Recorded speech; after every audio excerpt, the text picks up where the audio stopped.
Assalamualaikum and hi, my name is Nur Alia Maisara binti Anwar Faizal. My student ID is 2021-866-968. Assalamualaikum, my name is Akmal Dinish bin Safizah Sufiat. My student ID is 2021-8803A. Hello ladies and gentlemen, I will introduce myself. My name is Nur Bashira Anuya and my matrix number is 2021-861-364. Assalamualaikum and hi, my name is Nur Nazia binti Muhammad Razi and my student number is 2021-616128. I'm going to start with the introduction of Zimbabwe. Zimbabwe, a world of wonder. Zimbabwe is a landlocked nation in southern Africa that was originally known as Southern Rhodesia in 1911 until 1964, or Rhodesia in 1964 until 1979, or Zimbabwe Rhodesia 1979 until 1980. And it borders the Republic of South Africa to the south by 125 miles or 200 kilometers, and its capital was Harare. How about the land and climate in Zimbabwe? The entire Zimbabwe is located above sea level at a height of 1,000 feet or 300 meters from the sea. Precambrian rocks outcrops, which range in age from 570 million to 4 billion years old, are a significant aspect of the landscape. And the basement complex, which is the oldest component of this rock structure, covers the entirety of the country. The climate in Zimbabwe also is lying north of the Tropic of Capricorns, is completely within the tropics, but enjoys subtropical conditions because of its high average elevation.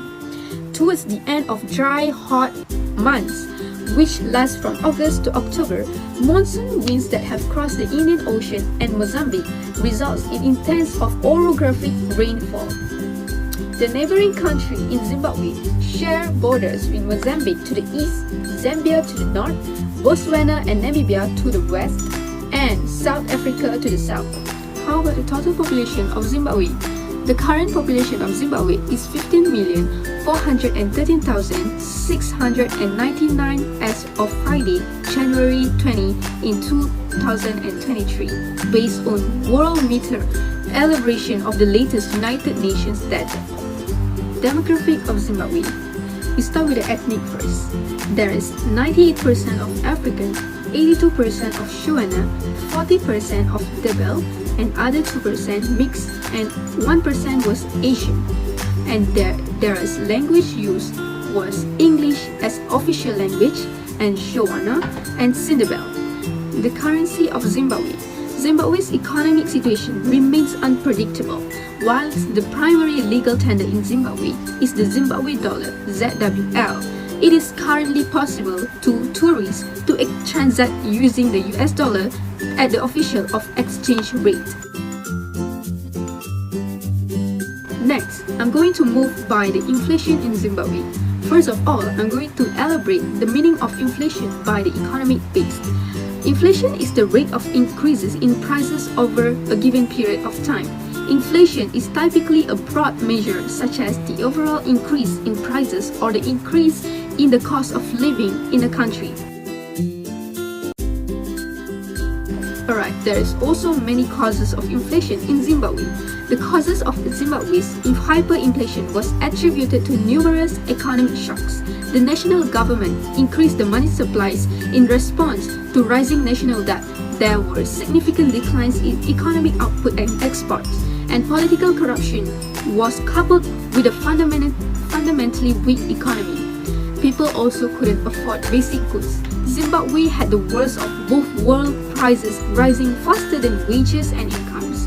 People became poverty billionaires, and it was no good having a salary of $1 billion if a loaf of bread cost $2 billion. By that, Zimbabwe had high inflation since the mid of 1960s. People became accustomed to expecting more inflation. This then becomes self-fulfilling. If people expect hyperinflation, they demand higher wages and push up prices in anticipation of higher inflation in future. Many costs with inflation almost doubling through the day. Anyone who received money had to exchange into foreign currency or spend straight away.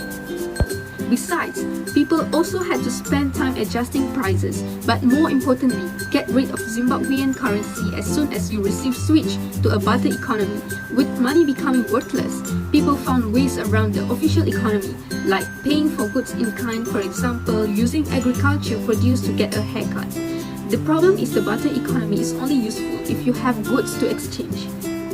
Other than that, business increasingly switched to the use of foreign currency, the US dollar, as the one and only way to survive in inflation.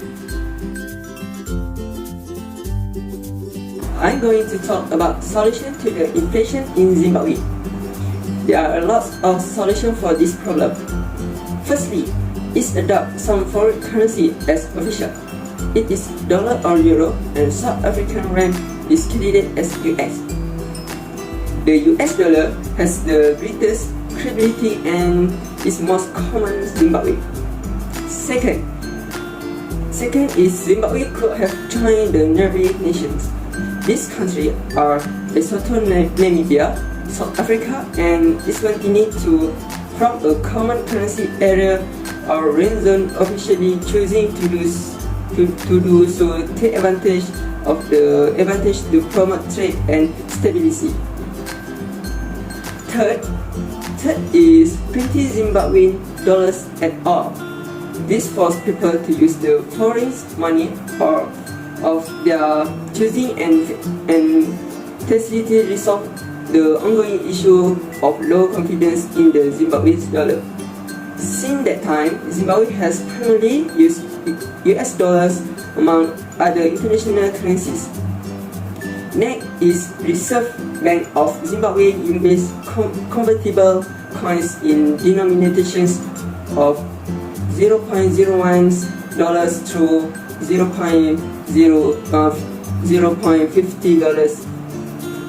The coins extend the use of the dollars as the de facto medium of exchange, and the National Bank has frequently said that if it has no plans to restate a national unit of account. And finally, is the government order plans to stop lending with immediate effect. This action was part of a series of steps taken to slow down the Zimbabwean dollar's rapid depreciation on the black market and was intended to stop speculation against it. Today I will talk about unemployment in Zimbabwe.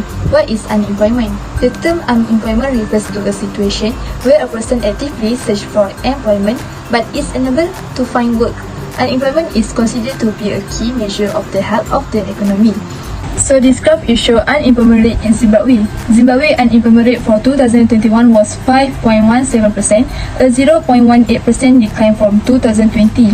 Zimbabwe unemployment rate for 2020 was 5.35%, a 0.52% increase from 2019. Zimbabwe unemployment rate for 2019 was 4.83%, a 0.04% increase from 2018. Zimbabwe unemployment rate for 2018 was 4.80%, a 0.01% increase from 2017. The unemployment rate in Zimbabwe decreased by 0.2 percentage points since the previous year. In total, the unemployment rate declined to 5.17% in 2021. This decrease was preceded by an increase in unemployment rate. Over the obsessed period, the unemployment rate has been subject to fluctuation. Unemployment rate is the proportion of the economically active population that is unemployed and actively looking for employment. Unemployment in Zimbabwe has been caused by quite a number of factors. Most of these are mainly because of political reasons. The following are some of the factors that are causing unemployment: sluggish investment and growth, weak export performance, poor macroeconomic policy environment, the investment or business climate is unfriendly, population growth rate or age structure, the growth path reliance on primary product is suboptimal, geography, proximity to South Africa, no direct access to the sea, The last one is tertiary education. The issue of unemployment in Zimbabwe has reached such alarming level which have brought discontent among the citizens of the country. This has been evidenced by the massive increase in the crime rates and other issues which include prostitution. This whole lot is as a result of a number of job seekers who are on the market failing to secure anything.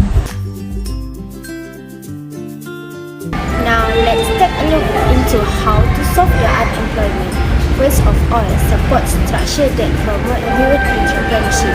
It is necessary to introduce and strengthen entrepreneurship education in school and higher education institutions to promote the development of a culture of entrepreneurship among young people to facilitate self-employment. Although there are support structures in place to promote entrepreneurship among young people in Zimbabwe, it remains to be seen how their contribution can lead to sustainable entrepreneurship job creation. Existing structure promoting youth entrepreneurship in Zimbabwe include the Ministry of Micro and Small Enterprises, the Ministry of Youth, the Zimbabwe Youth Council, vocational training centers, and microfinance programs as the Youth Foundation. There are also other structures at the provincial and district levels. Therefore, the government of Zimbabwe should fully support and strengthen this structure and put in place mechanisms to monitor and assess whether these structures are beneficial to the target group and to reach the most vulnerable, children living in rural areas as well as people with disabilities or not. Other than that, creating conducive and enabling environment for investment. This involves creating an investment-friendly environment through reducing the cost of doing business in Zimbabwe. It is necessary to remove unnecessary tax and other obstacles to starting a business in Zimbabwe. This can be done by creating special economic zone and reducing tariff. Improved relations with the global world are also essential to attract investment. These issues need to be addressed so that potential investors can have confidence that Zimbabwe is indeed open for business.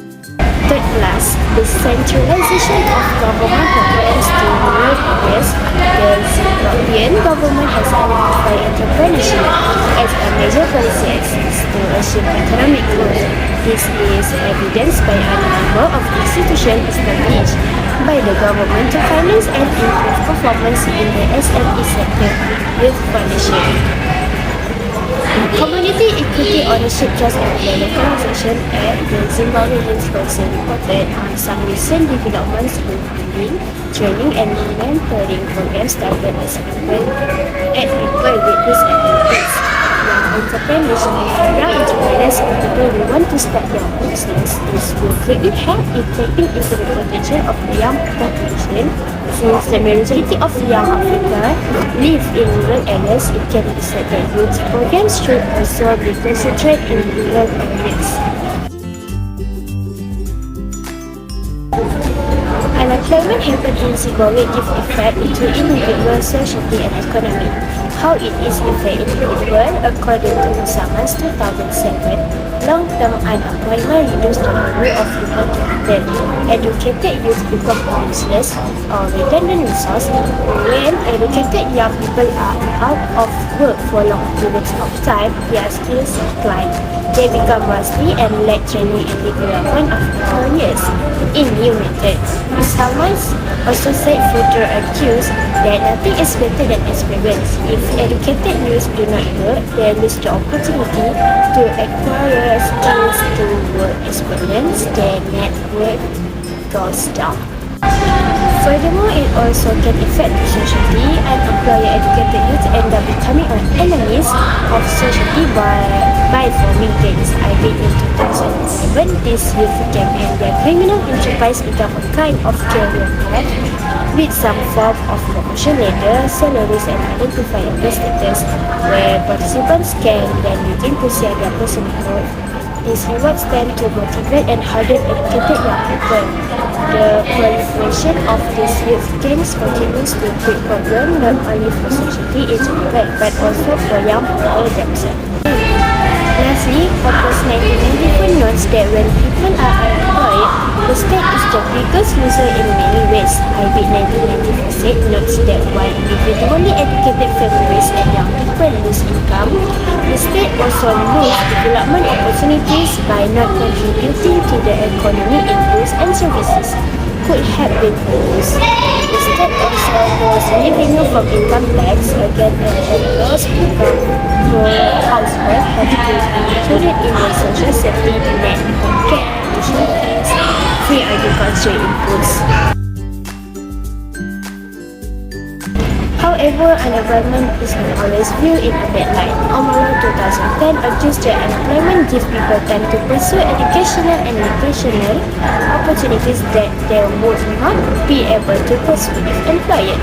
It is common reason why young educated people are unemployed due to the busy circumstances of more than 11 of continuous focus schooling, where the pressures of food they do not have time to explore life. Really, so a break in the form of a year or two of unemployment might not be so bad. Next, if more and more people depend on the state to subsidies, this will build the loyalty of those under management in 2020. Except that there will be stability in the workplace if unemployment is high. Existing workers may not cut the holidays if they know that many job seekers are waiting to take their job if they go on strikes. This was true for Zimbabwe considering the prevalence of strikes and the lack of in the late 1990s would also work harder if they knew they could be replaced if needed. IB 2011 notes that there is loyalty, obedience and respect to others in the workplace in an economy facing high unemployment. Before I end up this video, I would like to share macroeconomy that related with Zimbabwe. First, what is fiscal policy? The use of government spending and tax policies to influence economic conditions, especially macroeconomic conditions. The fiscal performance in the period 2019 to 2020 is characterized by the completion of expenditure in real terms as well as the increase in revenue. 2019, the budget deficit dropped sharply in 2019 to 1.3% of GDP, mainly reflecting compressed employment cost due to inflation. 2020, the slight budget surplus in 2020 reflects continuing strain in employment costs accompanied by strong revenue growth driven by increased mining revenue with payment reimbursement in US dollars and tax administration in 2021 preliminary data for 2021 shows a budget deficit of 11.2% of GDP. Revenue increased further mainly due to improved income tax collection, employment cost rose and spending on social programs. Agriculture and vaccines also increased because USDR funded vaccines and infrastructure projects worth about 1% of GDP. What is monetary policy? A set of tools that the nation's central bank has available to promote sustainable economic growth by controlling the overall supply of money that is available to the nation banks, its consumer and its business. On February 7, 2021, Central Banks of Zimbabwe announced its financial strategy for 2022, which has an impact on macroeconomic variables such as currency expansion, utilization, liquidity, and employment, among other factors. Financial professionals primarily measure the presence of national bank using extensibility. That's all from me. It is my pleasure to share information with all of you about employment in Zimbabwe. Have a good day. Finally, in a conclusion, we must know that Zimbabwe is a landlocked nation in southern Africa that faces a lot of crises such as inflation and unemployment. This leads the country to have problems that might be burn the citizens. Inflation in Zimbabwe will always increase starting from 41 years ago, which is 1918 until now. Zimbabwe is a part of the Western country with high inflation in it. This situation might affect the citizen in living such as the price of goods will become higher. Besides, the country also faces the unemployment. It is because the mix of political and economic events that have not been settled since the decades. High and persistent employment has a negative effect on subsequent long-run economic growth. This situation poses a waste of resources and also drives people to poverty. The findings indicated that the economic downturn in Zimbabwe was the major contributory factor to the employment of youth in the city of Harare. The ripple effect of economic downturn, which include closure of industry and lack of foreign direct investment, were blamed for the situation. So, to sum up, life in Zimbabwe is not easy as we imagine it to be. It is because the citizens have to survive in the middle of crisis just because of the governments that have been mismanaged the country with corruption. It also leads to a worse economic season in the life of Zimbabwe.